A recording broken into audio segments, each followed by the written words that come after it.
Break तो बाद स्वागत है। हुण जिक्र करांगे ब्रिटेन दी महाराणी दा एलिजाबेथ दा जिन्हां दा देहांत होया 96 साल दी उम्र दे विच। दस्सी कि उन्होंने आखिरले साल बालमोल कैसल दे विच उन्होंने आखिरले पल बिताए ने। सोग दे विच इस वेले सारा शाही परिवार डुबिया, ब्रिटेन डुबिया। तां बेटे चार्लस नूं अगे राजा बनाया जाएगा। इस तो इलावा भारत की गल की जाए तो वक्खो-वक्ख शख्सियतां दे वल्लों प्रधानमंत्री तो लैके होर वड्डियां शख्सियतां ने दुख जाहिर किया। ट्वीट भी उन्हां दे वल्लों कीते गए ने। एलिजाबेथ दस्सी कि सब तो लंबे समय 70 साल तक ब्रिटेन की महाराणी रहे ने और ब्रिटेन दे विच सारे अधिकारत समागमां नूं रद्द भी कर दिता गया। कौमी झंडे यूनियन जैक नूं अद्धा चुका दिता गया। अपने शासन काल के दौरान महाराणी एलिजाबेथ 3 बार भारत भी आए ने। 114 अक्तूबर और खास तौर पर 1997 नूं भारत दौरे ते सन। 14 अक्तूबर 1997 नूं भारत दौरे ते सन। तां इस दौरान महाराणी अमृतसर पहुंचे, नतमस्तक होए ने हरमंदर साहिब।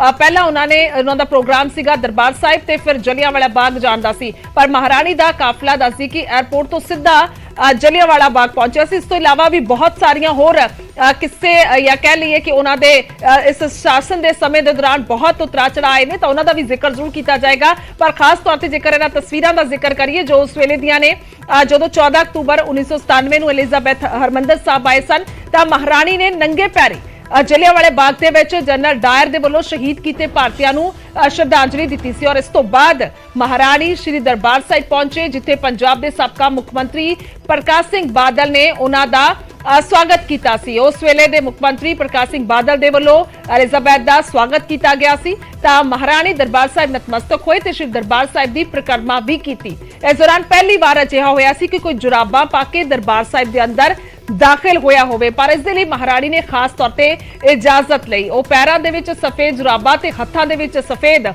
दस्ताने पा के दरबार साहिब नतमस्तक होए बाकायदा इजाजत दे नाल। सो ये तस्वीरां असीं तुहानूं दिखा रहे हां। उस वेले प्रकाश सिंह बादल उन्हां दे नाल मौजूद नजर आ रहे ने तस्वीरां दे विच। तां भारत दी फेरी दा असीं जिक्र कर रहे हां, 14 अक्तूबर 1997 दा जिक्र कर रहे हां। हालांकि अपने कुल पूरे शासन दे विच अपनी उम्र दे विच जिक्र किया जाए एलिजाबेथ दा, तां पूरे 3 बार भारत आए सन। उन्हां दे वल्लों भारत दे विच आके गणतंत्र दिवस के मौके ते परेड दे विच भी 1961 दे विच हिस्सा लिया गया सी। तां इह तस्वीरां जिहड़ियां ने ओह पंजाब दियां ने। 14 अक्तूबर 1997 नूं एलिजाबेथ पंजाब आए, हरमंदर साहिब नतमस्तक होए। तो इस तो इलावा भी उन्होंने जिंदगी दे विच बहुत सारे उतरा चढ़ाए। बेशक उन्होंने शासन का जिक्र किया जाए तो बहुत ही समूथ रहा है। उन्होंने वालों अपने लोगों की हमेशा कदर की जाती रही है, पर जेकर परिवारक जिक्र किया जाए तो काफ़ी ज़्यादा उन्होंने पुत का जिक्र करिए, उन्होंने नूह का जिक्र करिए तो होर उन्होंने परिवार का जिक्र करिए तो बहुत सारे उतरा चढ़ा उन्होंने वालों देखे गए सन। पर फिलहाल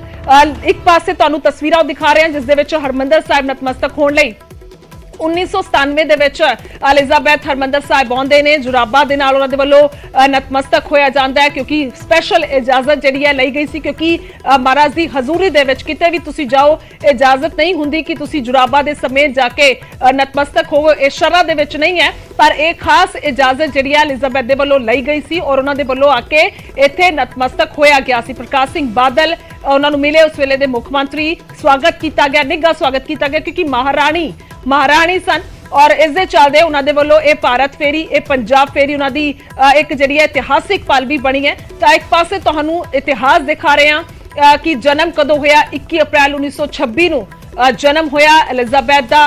खास तौर पर उस वेले बहुत घट चर्चावां सन कि इन्हों महाराणी जिहड़ा बन सकते हैं, क्योंकि तीजे नंबर ते इन्हां दा नाम आउंदा सी। असल दे विच नाम एलिजाबेथ अलेक्जेंड्रा इन्हां दा नाम है। 1936 दे विच एलिजाबेथ दे अंकल एडवर्ड 8वें ने दस दईए कि गद्दी छड्डी सी, उन्हां दे वल्लों गद्दी छड्ड दित्ती गई। अमरीकी महिला दे नाल ब्याह कराउण दे लई उन्होंने गद्दी छड्डी सी। सो जिस तो बाद पॉसिबिलिटी होर ज्यादा वधी कि इन्हां नूं इह गद्दी जिहड़ी है वो मिल सकती है। सो एलिजाबेथ दे पिता जॉर्ज 6वें महाराजा बने। सो जिस तो बाद इन्हां दा नाम सामने आउंदा है, यानी कि इन्हां दे कोई पुत्र नहीं सी, भरा नहीं सी, जिस तो बाद इन्हां नूं गद्दी मिलदी है। सो ये ग्राफिक्स लगातार तुहानूं दिखा रहे हैं कि आखिरकार की कुछ इतिहास है। तो एक पासे तस्वीरां हरमंदर साहिब दियां।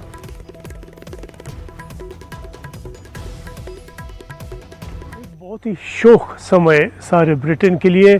यहाँ पर बकिंगम पैलेस में हज़ारों लोग आए हैं जब से ये समाचार सामने आया है, शोक समाचार सामने आया है। रात भर लोग आते रहे हैं, हज़ारों फूल रखे गए हैं और सारे ब्रिटेन में अन्य स्थानों पर भी लोग आए हैं अपना शोक प्रकट करने। विंडसर कासल हो गया, बेलमोरल कासल स्कॉटलैंड में हो गया, अन्य स्थान जो हैं जो रॉयल और शाही परिवार के साथ जुड़े हुए हैं। तो ये कोई ऑर्गेनाइज नहीं कर रहा, अपने आप लोग आ रहे हैं। और एक बहुत ही कठिन समय है ब्रिटेन के लिए, क्योंकि 70 साल क्वीन एलिजाबेथ ने राज किया है और इतना लंबा राज कोई और नहीं कर पाया है। एक फ्रांस के लुई द 14 थे, लेकिन उन्होंने राज तब किया जब उन्होंने बिल्कुल बचपन में ही राज संभाल लिया था। लेकिन एडल्टहुड में पूरे होश संभालते हुए 70 साल राज करना एक बहुत बड़ी बात है। देखने की बात ये भी है कि सरकार तो प्रधानमंत्री चलाते हैं, पार्लियामेंट चलाती हैं, जो राज है वो रानी का डायरेक्ट नहीं होता। लेकिन इन 70 सालों में हर हफ्ते रानी हर प्रधानमंत्री से मिली, जो भी उस वक्त प्रधानमंत्री था, और जो सरकार के निर्णय हैं उस पर चर्चा की और उस पर अपना जो है राय दिया। और काफ़ी हद तक उनके विचारों को, उनके सुझाव को सरकार ने अपनाया और उसको एक नीति बनाया अपना, और उसको एक रूप दिया, प्रैक्टिकल रूप दिया।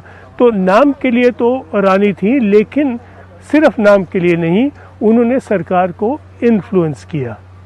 यहाँ ब्रिटेन में कई लोग हैं, ज़्यादातर लोग, उनको पता ही नहीं कि एक जो है कंटिन्यूअस, एक लगातार जो एक रानी का राज चल रहा था, इसमें कभी परिवर्तन आ सकता है। लोगों ने अपने जीवन में ये मौका नहीं देखा कि जो राज कर रहा है, चाहे रानी हो, राजा हो, उसका निधन हो जाए।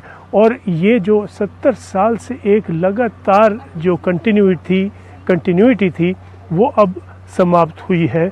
और इसको देखते हुए लोग बहुत ही गौर कर रहे हैं, बहुत ही ध्यान कर रहे हैं कि इन 70 सालों में ब्रिटेन कहाँ से कहाँ पहुँचा, उसमें रानी का क्या योगदान था, और भविष्य में जो किंग चार्ल्स III हैं, जिनका अब राज शुरू हो गया है, वो किस दिशा में ब्रिटेन को ले जाएंगे, ना कि अपनी सरकारी नीतियों के द्वारा, लेकिन एक सिर्फ अपने प्रेजेंस के द्वारा किस तरह लोगों को प्रभावित कर पाएंगे।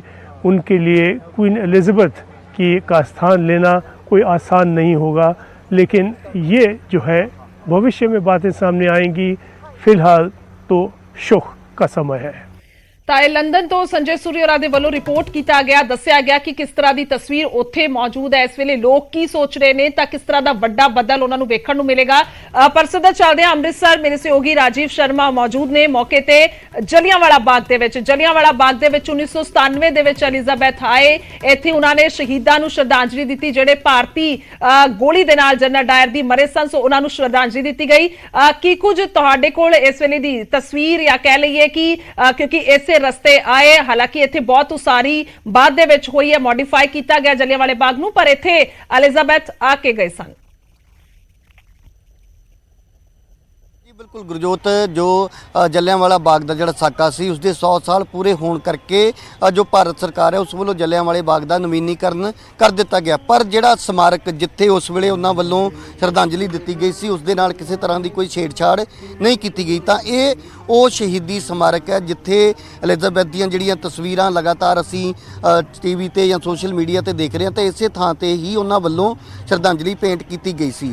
तो इत्थे एक सब तो अहम तत्थ या उस वेले दी एक याद जेकर असी साझी करिए तो हरमंदर साहिब जदों उन्हां वालों मत्था टेकिया गया, उस वेले SGPC के प्रधान जथेदार गुरचरण सिंह टौड़ा सन, तो मत्था टेकण के नाल नाल उन्हां वालों इत्थे आके शहीदां नूं श्रद्धांजलि जिहड़ी ओह भेंट की गई सी। क्योंकि जो असी जानकारी इकत्तर की है कि बहुत सारिया जिहड़ियां हिंदू जथेबंदियां सन उस वेले उन्हां वालों ये मंग रखी जा रही सी कि महारानी जेकर भारत आउंदी है और अमृतसर पहुँचती है तो उस वालों जो है उस वेले का जिहड़ा साका सी जनरल डायर वालों जिहड़ी गोली बारी इत्थे जलियांवाला बाग दे विच चलाई गई सी, जिस दे विच कई भारतीयां दियां जिहड़ियां जानां गईयां सी, तो उस दे लई महारानी माफ़ी मंगे। पर जो असी जानकारी इकत्तर की है कि उन्हां दे नाल जिहड़ा उन्हां दा स्टाफ सी या जिहड़ा राज घराणे दे नाल संबंधित जिहड़े लोग सी, तो उन्हां वल्लों ये तर्क दिता गया कि सीधे तौर पर जो ब्रिटेन का राज घराना है उसका इस साके दे नाल सीधे तौर पर कोई भी लेना देना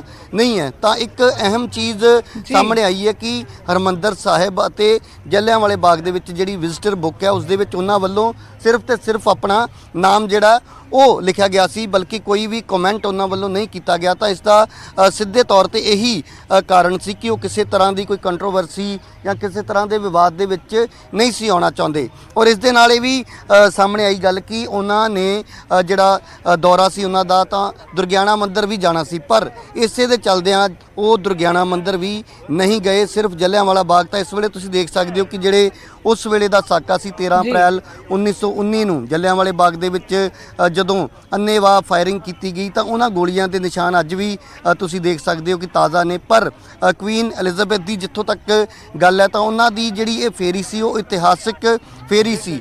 ਤਾਂ ਅੱਜ ਵੀ ਜਦੋਂ ਅਸੀਂ ਸੋਸ਼ਲ ਮੀਡੀਆ ਤੇ ਉਹਨਾਂ ਦੇ ਨਾਮ ਦੀ ਨੂੰ ਜਦੋਂ ਸਰਚ ਕਰਦੇ ਹਾਂ ਤਾਂ ਸਭ ਤੋਂ ਪਹਿਲਾਂ ਇਹ ਤਸਵੀਰਾਂ ਸਾਹਮਣੇ ਆਉਂਦੀਆਂ ਨੇ ਕਿ ਭਾਰਤ ਦੇ ਵਿੱਚ ਉਹਨਾਂ ਦੀ ਜਿਹੜੀ ਉਹ ਫੇਰੀ ਸੀ 14 ਅਕਤੂਬਰ 1997 ਨੂੰ। ਉਸ ਵੇਲੇ ਜੋ ਪ੍ਰਕਾਸ਼ ਸਿੰਘ ਬਾਦਲ ਤੋਂ ਇਲਾਵਾ ਹੋਰ ਜਿਹੜੇ ਕਈ ਐਸੇ ਆਗੂ ਨੇ ਜਿਹੜੇ ਕਿ ਇਸ ਵੇਲੇ ਇਸ ਦੁਨੀਆ ਦੇ ਵਿੱਚ ਨਹੀਂ ਨੇ, ਜਿਸ ਤਰ੍ਹਾਂ ਕਿ ਮੈਂ ਜ਼ਿਕਰ ਕੀਤਾ ਜਿਹੜੇ ਐਸਜੀਪੀਸੀ ਦੇ ਪ੍ਰਧਾਨ ਸੀ ਉਸ ਵੇਲੇ ਗੁਰਚਰਨ ਸਿੰਘ ਟੌੜਾ, ਉਸ ਤੋਂ ਇਲਾਵਾ ਮਨਜੀਤ ਸਿੰਘ ਕਲਕੱਤਾ, ਤਾਂ ਕਈ ਐਸੀਆਂ ਸ਼ਖਸੀਅਤਾਂ ਸਨ, ਸੁਰਜੀਤ ਸਿੰਘ ਬਰਨਾਲਾ, ਜਿਨ੍ਹਾਂ ਨੇ ਉਸ ਵੇਲੇ ਉਹਨਾਂ ਦਾ ਵੈਲਕਮ ਕੀਤਾ। ਔਰ ਦਰਬਾਰ ਸਾਹਿਬ ਦੇ ਠੀਕ ਬਾਹਰ ਕੰਪਲੈਕਸ ਦੇ ਬਾਹਰ ਇੱਕ ਸਮਾਗਮ ਜਿਹੜਾ ਜਿੱਥੇ ਉਹਨਾਂ ਨੂੰ ਸਨਮਾਨਿਤ ਕੀਤਾ ਗਿਆ। ਤਾਂ ਇਹ ਸਾਰੀਆਂ ਯਾਦਾਂ ਨੇ। ਤਾਂ ਜਿੱਥੋਂ ਤੱਕ ਇਹ ਗੱਲ ਕਹੀ ਜਾ ਰਹੀ ਹੈ ਕਿ ਉਸ ਵੇਲੇ ਉਹਨਾਂ ਵੱਲੋਂ ਇੱਕ ਸਪੈਸ਼ਲ ਜਿਹੜੀ ਪਰਮਿਸ਼ਨ ਲਈ ਗਈ ਸੀ ਕਿ ਉਹ ਜੁਰਾਬਾਂ ਪਾ ਕੇ ਅੰਦਰ ਜਾ ਸਕਦੇ ਨੇ ਜਾਂ ਨਹੀਂ, ਤਾਂ ਉਹਦੇ ਵਿੱਚ ਵੀ ਇਹ ਘੋਖ ਕਰਨ ਤੋਂ ਬਾਅਦ ਪਤਾ ਲੱਗਿਆ ਕਿ ਉਸ ਵੇਲੇ ਇਹ ਹੁੰਦਾ ਸੀ ਕਿ ਜੇਕਰ ਕਿਸੇ ਦੀ ਕੋਈ ਮਜਬੂਰੀ ਹੈ ਤਾਂ ਉਹ